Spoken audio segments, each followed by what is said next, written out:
On weekends, I tried to do things with my kids. I even gave my wife time off so that I could be with the kids. That's the main thing, is I intentionally set time for my kids.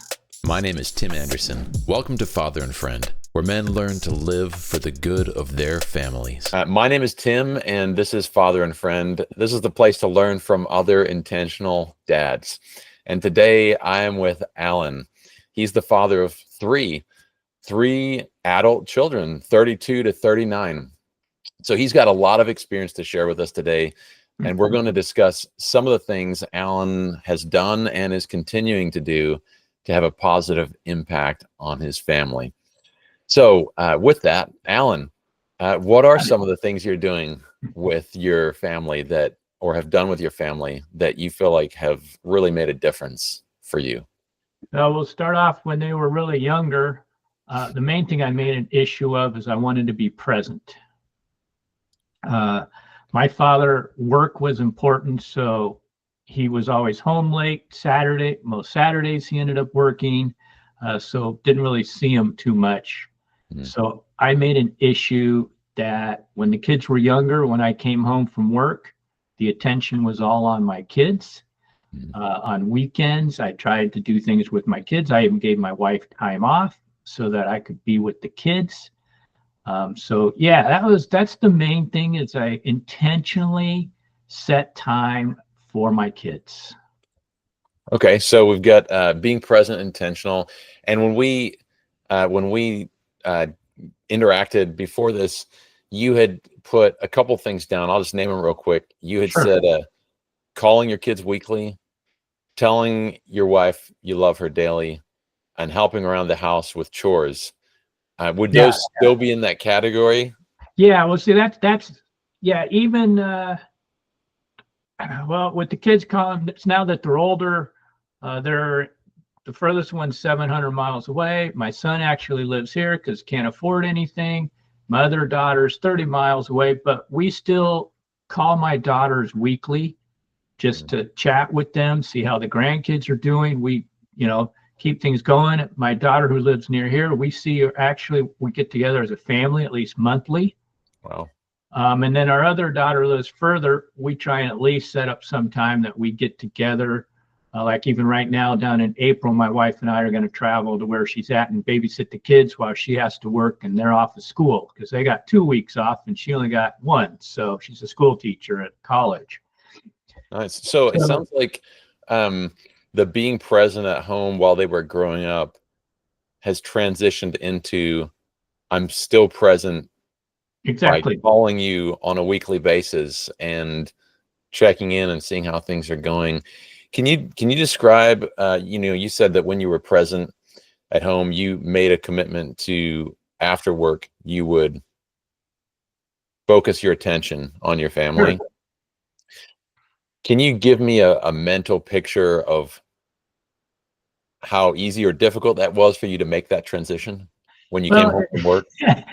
It ended up being relatively easy to one point, but I got a little story there. When we were first going, we got actually pregnant on the honeymoon. So it's like, it was just boom, 9 months later, we were still knowing each other, but I would have an hour drive home. We lived in the Bay Area of California, so the traffic was bad. I'd get off work and it took me at least an hour to get home. And part of the thing that was kind of interesting on that is as soon as I walked in the door, my wife, being with the child all day long, would pounce on me and start asking me the 50 questions or whatever. And I'm still shell shocked from sitting in traffic and all that on the freeway. And finally, we came to an agreement that, hey, let me at least get home, change from my work clothes, because I was a salesperson. So I had a suit, tie, nice clothes, and say, let me get it, at least change clothes, go to the bathroom. Then you can pounce on me. And then after dinner, I usually then played with the kids so she can have her quiet time or do whatever she wanted. So that's kind of how I made the transition. It was just something that I knew when I got home that it was family time. So it was like as soon as I walked in that front door and changed my clothes, it was mode family, So I still remember playing with the kids. I sit there when they got a little older, since I had mainly 2 daughters, were the oldest. they always had hair clips. And I used to have hair back then. And one of the things they'd have fun was just putting as many of their hair clips they could in my head, and it was just simple things like that that just entertained them. We also did Awanas at our church.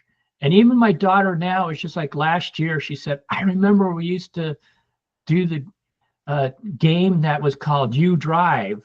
And it was where I let the kids tell me whether to go straight, left, or right on the way home.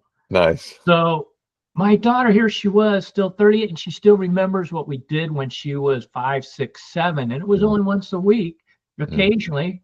So it's just taking that time. Yeah, it took us 10 minutes longer to get home. But look at the memory it set for my daughter of remembering the time where she get to direct us home, and just go through the neighborhood. That's special. So those are kind of the things, at least when they were younger. As they got older, I had the privilege with my job. I started 5:30 in the morning and I got off 2:30 in the afternoon. So when my kids were in their after school sports in high school, I had the privilege of at least being able to go to those without having to take time off for work. So that was kind of also special of being one of the few parents that was there and involved with their sport. They did swimming, and mainly swimming, and then the other one did swimming and volleyball, but going to the games for them, to their events. So again, that's part of being the present. About being present for the family. Yeah, for the family. And then as they got older into college, it was still at least calling them weekly or something, just saying, hi, how you doing? How are the classes? What you've been up to? And then, inviting them, we got together on holidays. And if we could, we'd travel up, even like my daughter went to Oregon State and they had Father's Day and Mother's Day, 2 different times where they go up. So my wife would go up during Mom's Day. I went up during Father's Day, visited. My other daughter went to school a good 8-9 hours away, but we still made a weekend trip when it was good weather to head up and made sure we at least visited her even during that time. So you mentioned earlier that you didn't have that when you were growing up? No. My dad actually was a workaholic, because that was the way. And if you ask, if he loved you, goes, well, didn't you have food on the table, a roof over your head? And so we had things. Occasionally went to some of my games that I played when I was little league. I didn't do too much school sports. But yeah, we did something still, but his thing was he took 1 week off every year in July. We go up to the mountains. So we go fishing together, and that as a whole family. But on an overall basis, no, during the evenings, it wasn't that way. When I was younger, he was also more of an alcoholic. So he'd come home, have his 2 drinks before he even talked to us. And by the time he got home, though, it was 7 o'clock at night. We were in bed at 8. So do you feel like some of that was the momentum? Oh, it was definitely the momentum. I said, I'm going to be here for my kids. I didn't want a father that was distance. The other thing is my dad's generation just didn't hug. So I mainly went through an effort of, I'm going to hug my kids. I'm going to tell them I love them. And so, yeah, I still hug them. We get together or we hug each other, Was that a hard transition? It might be hard to remember. No, for me, it wasn't, because I wanted it so bad. I just knew if I was raising my kids up, I wanted them to not go through what I did, of going, Jesus, my dad really even loved me. The first time I remember he actually hugged me that I can really remember was going off to college. So it was 18 years. 18 years. So it was all those other times of really not just hey, good evening, and a hug or something like that, or a hug before going to bed. It wasn't from him, but that was just their generation and how he was raised. And I just said, I'm not doing that, because I want my kids to know that they're loved and cared for. So I made that effort, and it was easy. That's fantastic. So now your kids are older. You've clearly transitioned from the everyday you see your kids to now we see them once in a while. And you mentioned one of those or a couple of those things that you still make the effort to call them, and you still make the effort to get together as a Yep. family. Yes. Is there anything else that you continue to do to be present in your kid's life at this different stage for them? Not too much. Just trying to still be there, and that's about it. What we still do. We're letting them have their own life, but we're there and attached, and they know that we're there for them. When you call them, let me ask you this: when you call them, what does that conversation usually look like? Do you have something that you say the same time every time, or you ask them specific questions? Yeah, I always send off. My wife goes, okay, send them a text, because we always kind of talk kind of the same times, but it's when can we chat, and it's either a Sunday night or a Monday evening, and it's always, hey, so what you been up to this week? How's your work going? Last time you were talking about you were having pressure with this. How's that going? How's that working out?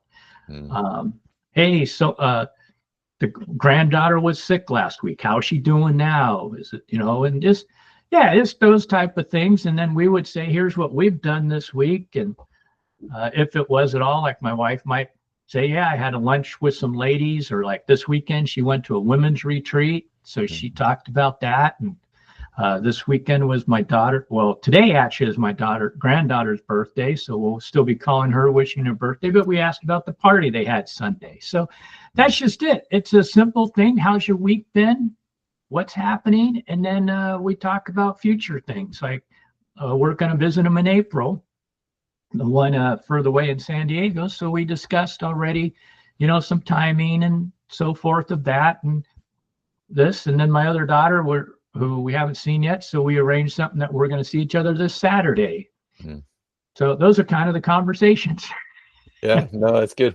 Did you ever go through a phase with your children where you would ask a question like that and they would give you an answer such as good?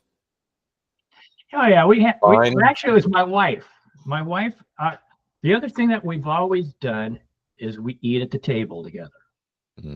So we did not disperse and watch TV and one person at the TV, one someplace else. Every meal we're at the table together. So my kids sometimes dreaded it when they were gotten to high school and such, because then my wife would ask the 50 questions like she used to ask me when I come home from work. She still did. And it was like, so tell me about your day. What did you do? Who'd you talk to? And just boom, boom. And yeah, there were some like, it was good. We got those in high school, or it was the same. Same as yesterday. Yeah. So, but no, now as they're getting older, no, they have conversations now. We don't get too much. It was, if it was great, they kind of say what was so great about it, or if it was this is going bad, they'll tell us. So, yeah. Did you and your wife do anything specific when you had those types of conversations, or was it simply in the sort of rhythm of continuing to do them that over time that the kids realize that they're not going to get away with just they realized, because it was a given with my wife. Even now, my son still cracks up at the dinner table. He goes, man, she still hasn't changed. She's still at 50 questions. We have a guest over, and man, we just kind of hide like this because my wife will just fire away the questions. But that's who she is, and she knows more about people than I do. So because of that. But anyways, yeah, with our kids, they automatically knew that we sat down at the table. Mom's going to be asking them these questions. So they, after a while, learn I better have some answers, because it was usually the same questions. She just wanted to know their day and be present with it. Yeah. That's really great. Awesome. And then as we were saying, I learned early about telling my wife I love her daily.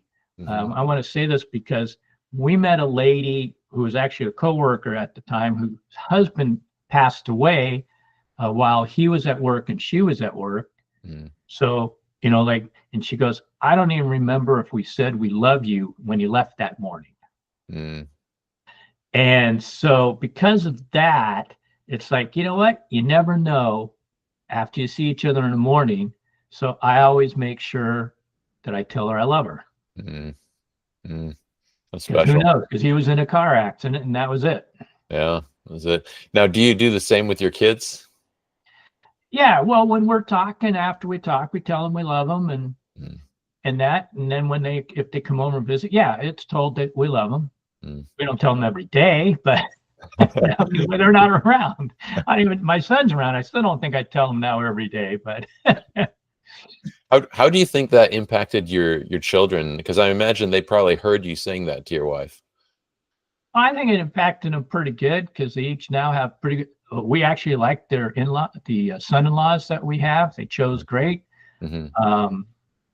and we try and involve them also in it. But yeah, I think it impacted them enough that they still know that. I'd be curious if they tell their spouse. Yeah, I don't know. I have to find out. Yeah, you should ask them. I'm curious. Do you tell your spouse you love them every day? I mean, I know it was later when I was actually in high school that was. So I don't know if my older daughter heard it as much. Mm, Um, but yeah. mm. And they might not even hear it still because it's actually, I always left for work at 5:30 in the morning. Oh, I so mean, it might have been actually, before they even way heard back you. then, I left at 4:30 in the morning because I had to be at work at 5:30 and I had a 40-minute drive. So I would tell her at 4:30 in the morning that I loved her. So the kids might not have really been involved with that part at least, Mm, but at least I came home, I'd give my wife a kiss. That was in front of them. It wasn't anything. So, cool. so yeah, showing affection is I think is something you got to feel free to do in front of the kids so that they learn, hey, it's okay. Mm. Healthy affection. Yeah. Mm. The last thing you wrote on here was helping out around the house with chores. What did that look like when your kids were at home? Oh, it's still the same now. It's like since my wife was home all day with the kids, Hmm. my other joke is I'd come home from work and I said I always go to the bathroom. Well, a lot of times back then we had diapers. Hmm. We didn't have the disposable, so we had cloth diapers. So I was great with the cloth diaper in our only bathroom. So so part of that was okay. I knew what my chore was there. But when it came time for dinner, if I cooked, I would cook, do the dishes, but I always made sure I did the dishes for her because I don't mind that. And she's been around doing household chores otherwise. I'd help out as much as possible with things. Now, for the last 10 years, I vacuum the house. Every Thursday is vacuum day, while she can still do the rest of her things. But we still have a rule that whoever cooks, the other one cleans. But I mainly tell her, you know what, you still go wash your face. You're gone for 20 minutes. By the time you're doing your thing in the evening to get ready, I'm done with the dishes. So it's just so we can still have that time together. Because otherwise I can let her do the dishes. I'm just sitting around twiddling my thumb. Once she goes, does her face, then comes back. And well, there's 20 minutes missing that we could still at least be sitting present with each other, watch TV or do something else.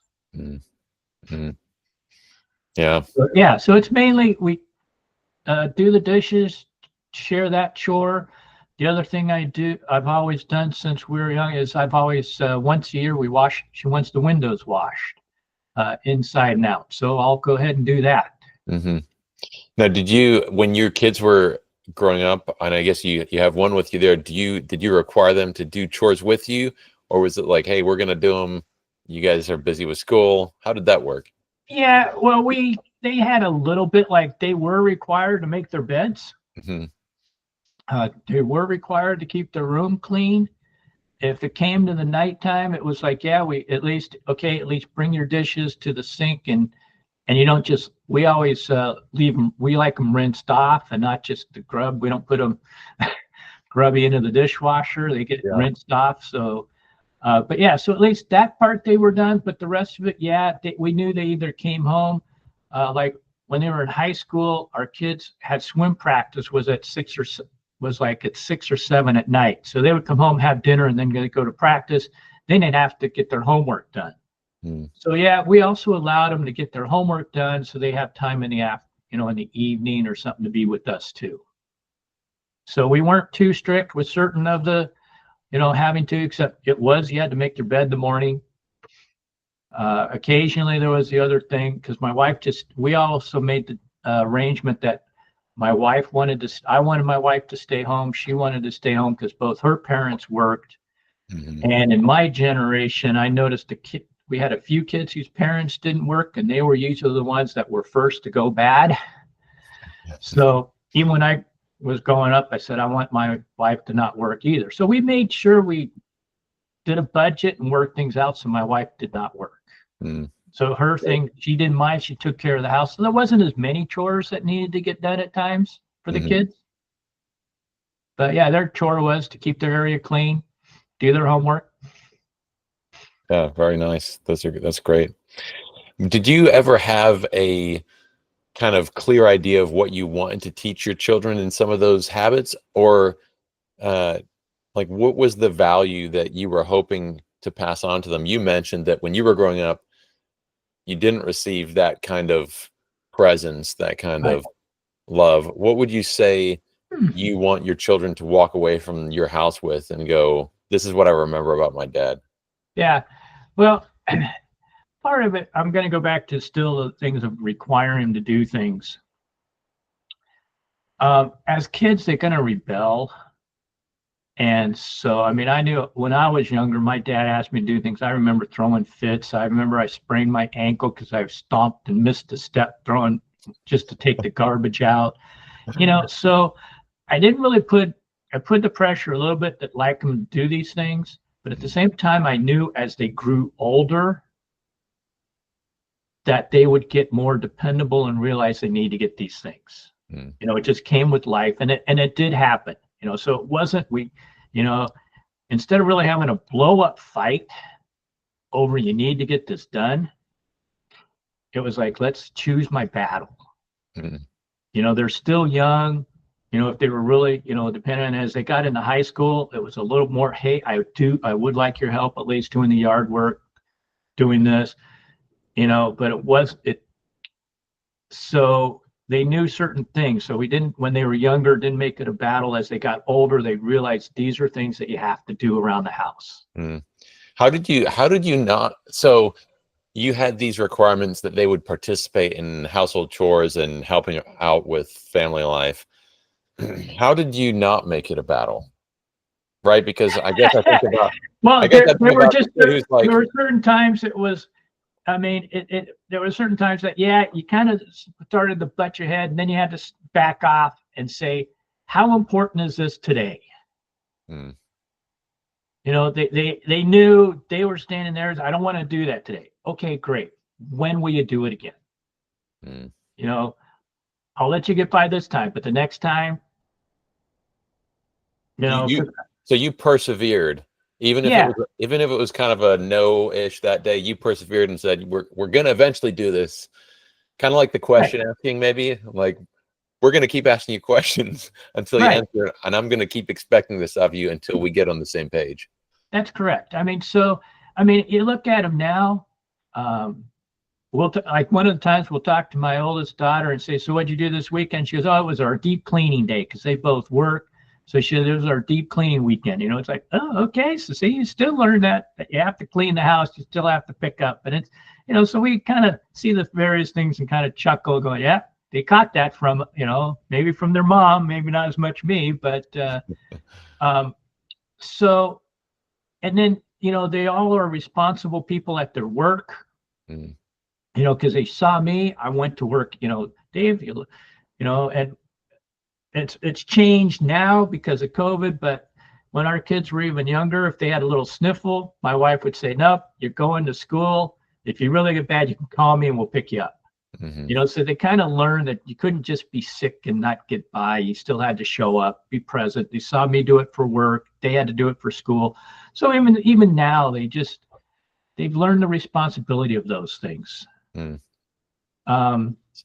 But yeah, it wasn't, we just decided it wouldn't have to be an all-out battle. When my daughter got in high school, though, my oldest one, she would push the buttons of trying to stay out late. She would even bring her friends in when it was time for her to come home and say, oh, I'm going to still go off and do this. And I said, no, and those were, we had some real hard blowouts. Yeah. Can you tell me that story? I would love to hear that. Well, like there was the one time it was, we told our daughter, it was like either Friday or Saturday. We always had 11 o'clock 11 p.m. curfew. She knew it before she left. And she had all her friends down below, because where the parking was, and we were kind of upper level house. They had to walk upstairs get to, and she's at the front door saying, "Oh, I'm going to still continue." And it was just like, "Nope, you're coming home. You're staying here." "Oh, but they're all," and it's like she was trying to use them as a leverage. And it was like, no. Oh, they were all outside waiting for her. Yeah.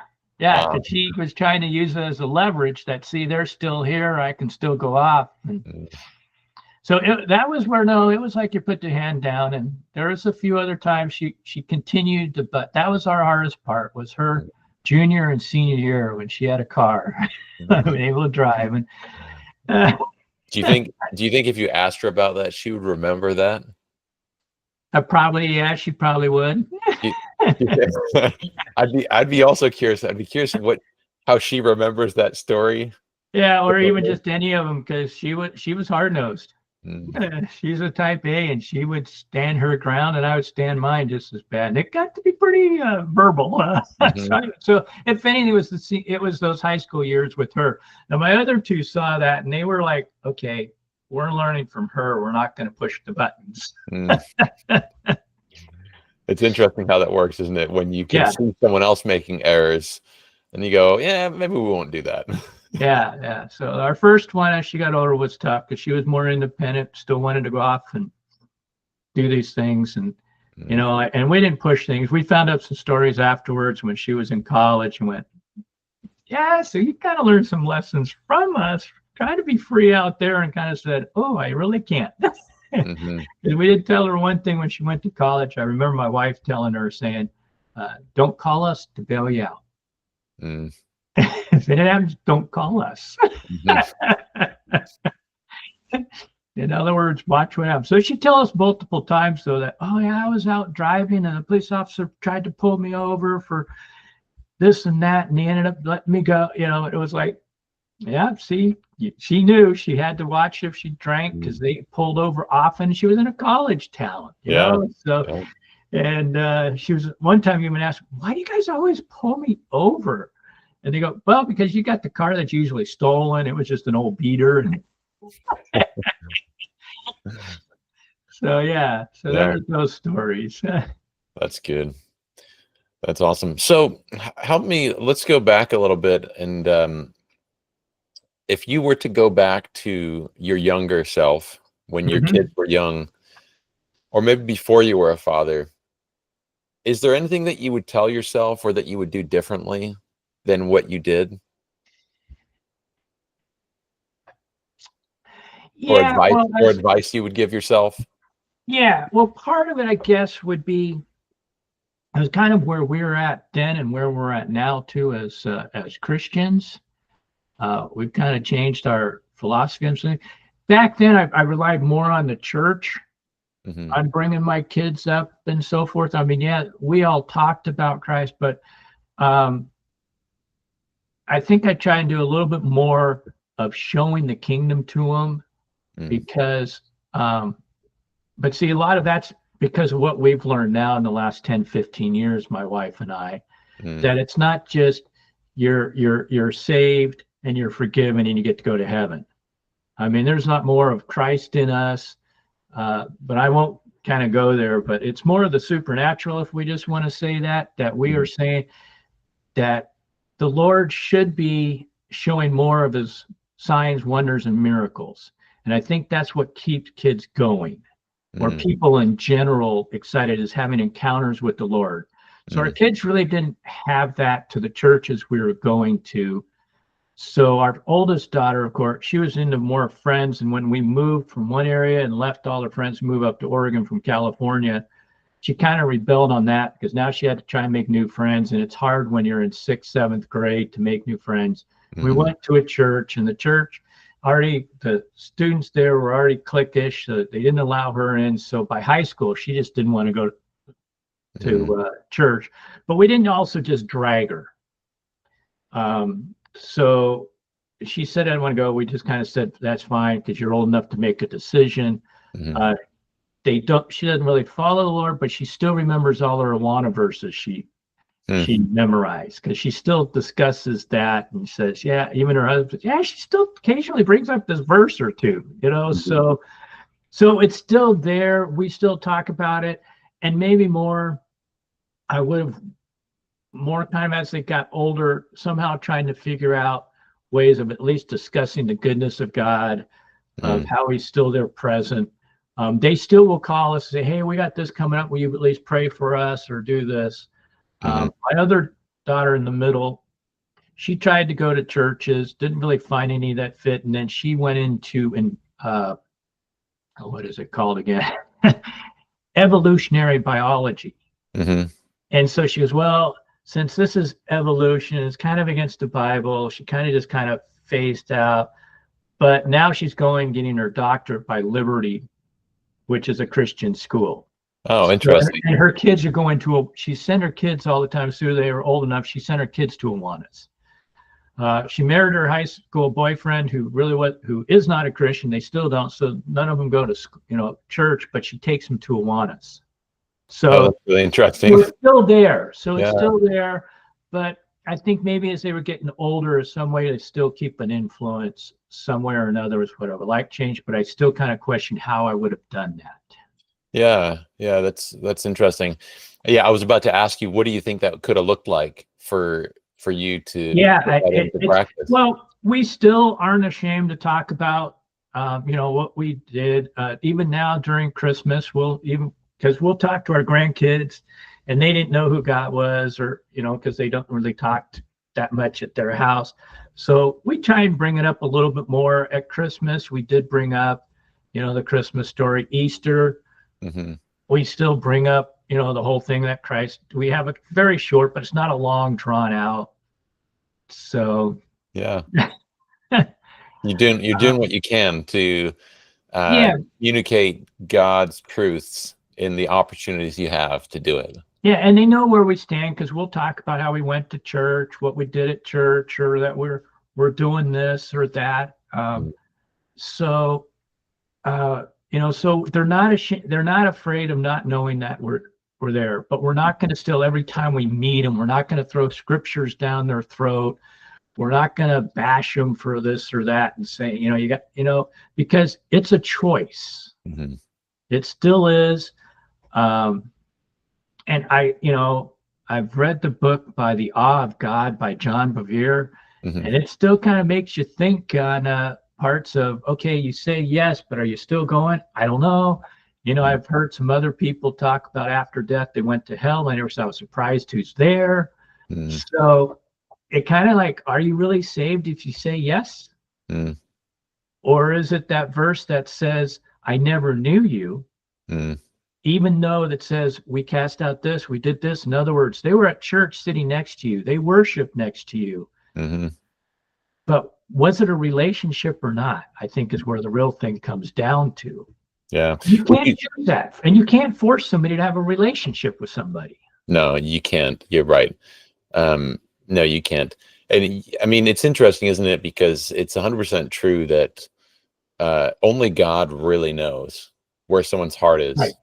And you can't even see that from the outside. You can't look at someone and go, at least not with 100% assurance. I mean, you might go, okay, there's not really fruit there, so probably not. But even then, that's not a certainty. I mean, the criminal on the cross is a great example, or even any of the disciples. You think about the disciples who Yeah. uh, abandoned Jesus, and are like, yeah, I guess it's over. They had kind of lost their faith, Yep. at least for that moment, and so we can't understand the depths of other people's hearts, and yet at the same time, and this is what I love about the gospel. It's, in one hand, it's extremely simple. Uh, Believe in the Lord Jesus Christ and confess with your mouth that He's Lord, and you'll be saved. And then at the same time, it's extremely complicated because it has to do with human hearts Yeah. and Yep. what we really believe, not just what we say we believe, but what we really believe deep down. And that's a hard well to navigate and understand. So uh so it sounds like you did the best you could with what you knew at the time, related to taking your kids to church, telling them the truths of God, having them memorize scripture, being present with them, Yep. telling them you love them and your wife, and teaching them some responsibilities and helping them to know how to take care of themselves. And then yet at the same time, maybe you would have done more of the, I don't know if it would be scripture memory or. No, I don't know if it really would have been that. Like I said, I'm still looking back and looking at things, and there's been studies that really only about 3% in America of the people who confessed Christ stay as followers. Where you can go to Africa, South America, and their numbers are higher in the 90s percentile of saying yes, stay. And I think a lot of it is that we're just knowledge. We're like, okay, memorize the scriptures, and now here's the do's and don'ts. And as I've been the last 10 plus years now, I've actually rethought my whole thing of saying it's not a kingdom of do's and don'ts. And I'm even reading where Paul's writing, I think it's in Colossians, where he says, why are you falling for the philosophies of man?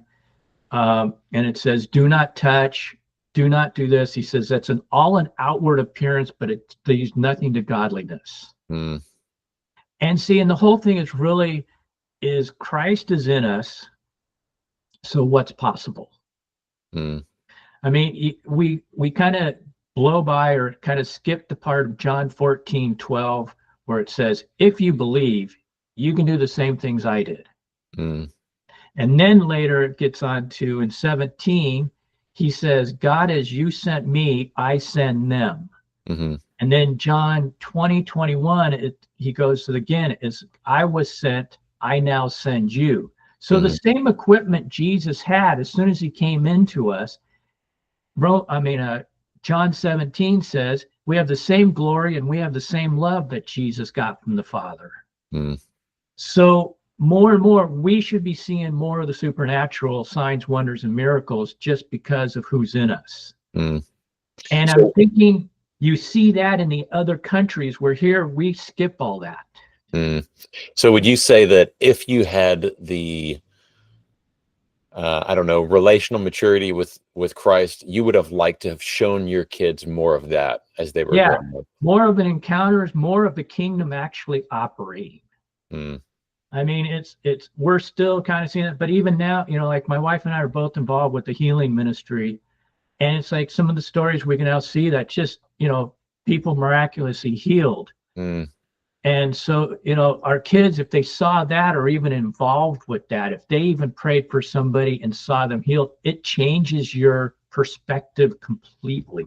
And then, just more involvement, how God does care about our finances. He really doesn't want everybody to be poor, because if you read the Old Testament, they weren't.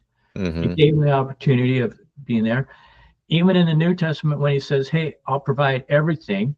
I mean, look at this. He told Peter to go catch a fish and pull a coin out of his mouth, pay taxes. I mean, that's so extraordinary. Pull a coin out of a fish's mouth, like you're crazy, but he's going to do that. Even Corinthians says that, okay, whatever you give, I will fill your barns up. I will give you your finances so you can give to the ministry, and you even have money in your barns, in your savings account. And it's all operating by the kingdom.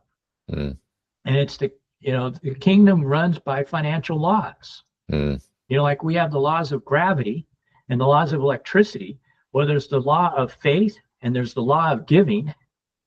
That actually the giving is known throughout the Old Testament and the New Testament. So as long as you follow the proper laws, and this is what I came down knowing in the last 10 years, if you follow the proper laws of the kingdom that Jesus demonstrates, we get the same result, because you can't break the law. The law even happens to non-believers because it's a law. Yeah, interesting. That's great. So, well, I'm super glad that we've had the opportunity to talk today. I'm glad we We've discussed some of the things about what you did as father and that have been effective. And Well, I hope it helps somebody. I hope it does. And it's really good. It's really excellent. I'm 42. My kids are 14 and under, and it really is helpful to hear a perspective of someone who's already passed through that stage of life, and to understand some of the things that I myself can do, even for my own family, to help my children launch into their own lives, Yeah. and hopefully for the glory of God. Right. So That's the main thing is I guess my wife and I, we wanted, like you just said, we wanted to launch the kids so that they had a firm foundation mhm, in their life to go onward and be successful, which is just mainly, you might have struggles, but you continue going forward and you can still have joy. yeah, yeah. Well, thank you so much for your time, Alan. I appreciate it. Yeah, well, appreciate the offer and the opportunity. Thank you. Fellow fathers and friends, so glad you could join us for this episode. To stay connected, visit our website at fatherandfriend.com. Sign up for our monthly newsletter, or follow us on Facebook, Instagram, and other social media sites. Be sure to like, follow, and share with fellow dads and families in your community. If you have a topic you'd like us to discuss, send us a message and let us know. Until our next episode, keep showing up, loving deeply, and making an impact for the good of your family. Thanks for listening, and we'll see you next time on Father and Friend.